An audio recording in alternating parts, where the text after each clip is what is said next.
Hello and welcome to this special edition of Face Off from the European Parliament in Strasbourg, where Czech PM Mirek Topolánek has outlined the priorities for his country's sixth-month EU presidency. His slogan, a Europe without barriers, and top of the bill, the three E's, the economy, energy and Europe's place in the world. All of them have been thrust into the spotlight, of course, by the crisis in Gaza and the spat between Russia and Ukraine over gas supplies, not to mention the global financial crisis, climate change and the ongoing saga of ratifying the Lisbon Treaty. Critics have dismissed the Czech Republic as a diplomatic minnow incapable of rising to the challenges ahead. What's more, they say Prague is home to a dangerous current of Euroscepticism, with President Václav Klaus an outspoken critic of ever closer European Union. So is the Czech Republic up to the job? To discuss that, I'm joined by two Euro MPs, Richard Falbr from the Czech Republic Social Democrats, and Graham Watson, who's a British Liberal Democrat, who's just announced his intention to run for the presidency of the European Parliament. Mr. Watson, I'd like to start with you, if I may. Of course, the Czech presidency comes hot on the heels of Nicolas Sarkozy's presidency, not a presidency that could be accused of inaction. Are you worried that the Czechs, as a smaller diplomatic power, might lose some of the influence and impetus that we saw built up under Sarkozy? No, I'm not worried. I think the Czech Republic is quite capable of delivering an effective and efficient presidency. If it's not quite as hyperactive as Nicolas Sarkozy's, that might even be welcomed by one or two people. It's a little more difficult for them in their relations with Parliament, because Parliament, of course, sits for only 4 months before rising for elections. But I think it's our duty to work with the Czech government to try to deliver results for all of Europe's citizens. Richard Falbr, you're a Czech. Do you think your country is up to it? Yes, and thank you for your words. I think that the first weeks of this year are a proof that we are able to act. I had a long discussion with Topolánek yesterday, and I was highly impressed by the result of the mission, by the appreciation he received both by Putin and by the representatives of Ukraine. Of course, nobody expected that we were going to have to solve such a problem immediately after taking the presidency. Of course, the popularity or unpopularity of Václav Klaus is doing a little harm to our republic, because according to our constitution, the president is not very influential, but because he lives in a castle and the Czechs look at the castle since the times of Masaryk, he is a big opinion maker. But I suppose that our presidency will be successful and capable of solving the problems which will come. And I would be happy if just the administration part of the presidency is solved well. Nevertheless, there are internal divisions in your country politically, which some fear may be writ large on the European scale. Graham Watson, I'd like to ask you about that, if I may. Do you think that these internal divisions within the Czech Republic, particularly the fact that Topolánek's in charge of a bit of an unruly coalition, could these prove problematic in the next 6 months? I think it's always easier to run a presidency if you have a solid majority in your own parliament at home behind you. That is not the case for Mirek Topolánek. But nonetheless, he has a good team of ministers. He has a professional administration behind him. And the Czech Republic is not some minnow of a country. We're talking about a country here of 10 million people with a very proud history, with a great culture. And I think they will be capable, and I'm very much prepared to work with them, of delivering a successful presidency for Europe. But I think what Richard says is also right, that there is the danger that somebody like Václav Klaus, who's a bit of a maverick in Czech terms and in European terms, might throw one or two spanners in the works. And we had Mr. Topolánek this morning saying that his 3 E's have already been overtaken. There are 2 G's. There's Gaza and there's gas.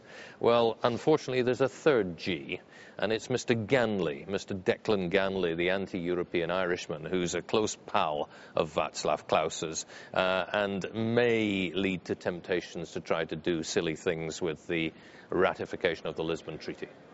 OK, we'll come back to Mr. Klaus in a minute, no doubt. You were talking there about Gaza and Gazprom. What do you think of the Czechs' performance so far on that? It's been a bit of a baptism of fire. Well, as far as the Gaza problem is concerned, the mission of Prime Minister Schwarzenberg was not successful, and I think he made a mistake, frankly said, speaking about Hamas as about a terrorist organization. If you want to mediate, you cannot offend one of the parties. And I was in Israel last year, and I know that the problem is not so simple, because Hamas, after all, won free and democratic elections. He got 74 seats in a parliament of 132. So we must speak with Hamas. But as far as the gas, I think we were very successful. Topolánek was very successful. And the problem with the Czech government is that our electoral system creates very fragile coalitions. The result of the elections in a 200 members parliament was 100 to 100, and then 2 of our MPs crossed the border to the other side. But it is very fragile.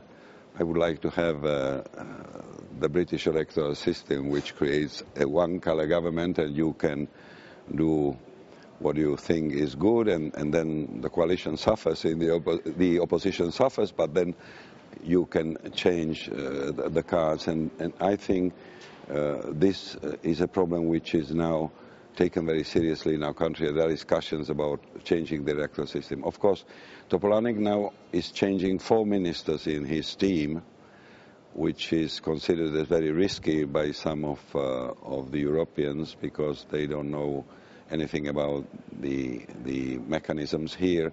And the old ministers were prepared for the meetings, for running the councils.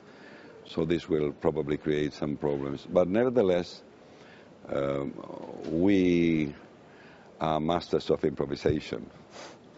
Masters of improvisation, maybe, but when the Czechs did improvise, if you will, on Israel and the Palestinians, speaking out, describing the ground invasion of Gaza as a defensive action, that was something that had to be retracted pretty quickly, wasn't it, Graham Watson? Are the Czechs instinctively too pro-Israel for the liking of other Europeans?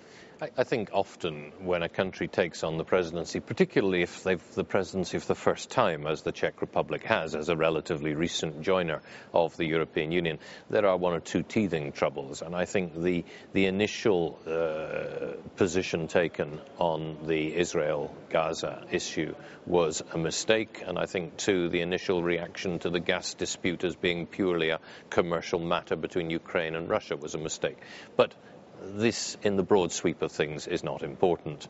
The Czech government is now clearly in the driving seat in the council, and I'm sure will take things forward. What I hope, however, is this, that they won't allow a slightly, can I say, caustic sense of humour to get in the way. There is a painting being hung in the council building in Brussels which depicts each European country with a kind of lampooning style stereotype. Now, that can be great fun, but it also risks offending people.